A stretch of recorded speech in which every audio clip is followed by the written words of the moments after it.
There are no subtractions and divisions in our mind. There is only addition and multiplication. I will just remove negative thoughts and I will have positive thoughts. All the best, it's not going to work. It's just that you need to pay little attention as to how it functions. You will see there is a distinction between what is you and what you have gathered.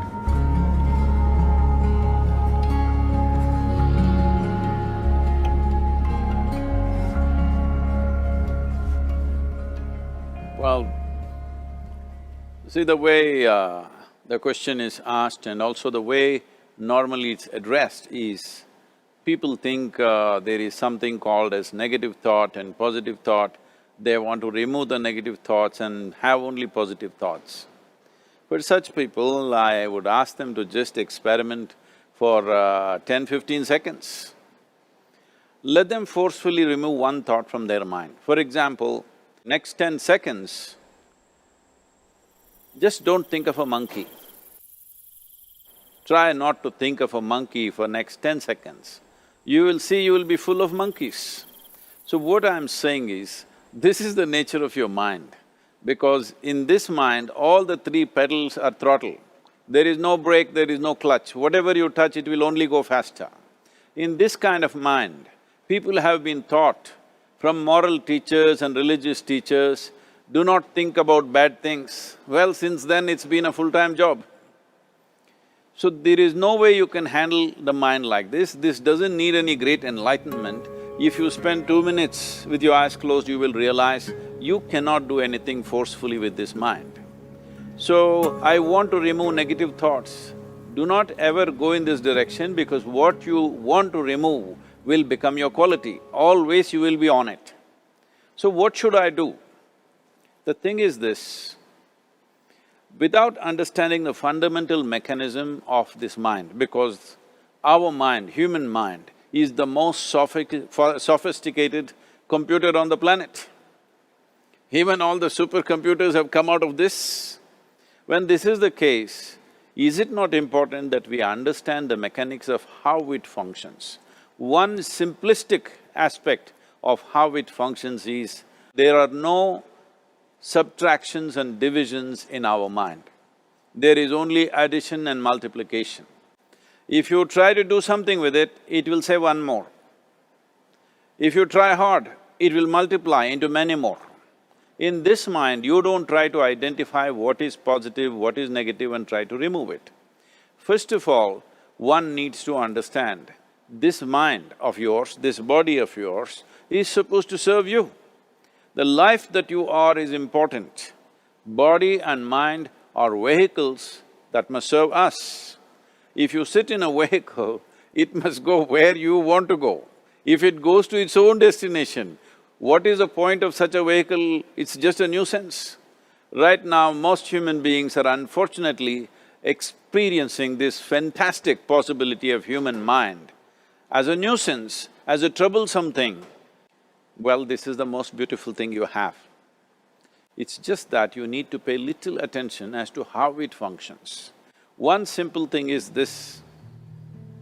First and foremost process is, that's why we put out this process called Isha-kriya.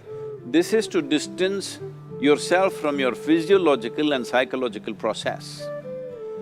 There is something called as you which exists. This is not a composite of all your thoughts and emotions and physiological processes. Beyond that, there is you. If you close your eyes, even if you cannot see anything, you're still there. It is through the window of your eyes that you're looking out, but if you close your eyes, it doesn't mean that you don't exist, you still exist. So beyond your thought, you still exist, beyond your emotion, you still exist. So that you, the life that you are, this has to come into your experience. Why is it that you're not allowing that to come into your experience, which is the most significant aspect of who you are? Who you are right now, the most significant aspect is, you and me are alive right now, this is it. What I'm thinking, what you're thinking is not the important thing. We are alive right now, that is the important thing. So, it is important that you focus on this fundamental sense of aliveness within you, and then you will see there is a natural distance between you and your thought process. Once there is a distance between your psychological process and your physiological process, this is the end of suffering. Because there are only two kinds of suffering that human beings go through, physical suffering and mental suffering. Once you create a little space between you and your mind, between you and your body, this is the end of suffering. This is something every human being has to experience and know, otherwise thinking I will just remove negative thoughts and I will have positive thoughts, all the best, it's not going to work 100%, it's not going to work because nobody can remove it, they can avoid it for some time. So when negative thoughts come, you say Ram Ram, Shiva Shiva, whatever you want, but this is just avoiding, it's not gone. The moment you stop that, it will pop back with great force, otherwise it'll come back in your dreams. So it's very important, first of all you need to understand your anger, your resentment, your fear, your anxieties, the negativity that you generate. Generally resentment, anger, it is always directed towards somebody. But we need to understand this is poisons that we are drinking and expecting somebody else to die. Fortunately, life doesn't work like that. If I drink poison, I die. If I drink poison, you don't die. So, we need to understand this. When I say poison, today you can have yourself chemically analyzed. Right now, what is your blood work, what it says? 5 minutes of intense anger, check your blood work and see, there will be lots of negative elements in it, literally you're poisoning yourself. So, do you want to poison yourself? Definitely not. Now the very question is coming from certain helplessness, what shall I do? Don't do anything, just sit back and just concern yourself with something which is a life process. Maybe your heartbeat, maybe your breath, maybe just the sensation of being alive. Depending upon how sensitive or how perceptive you are, accordingly, find something. It could be a sensation in the body, it could be breath, it could be heartbeat, it could be anything, something which indicates life to you.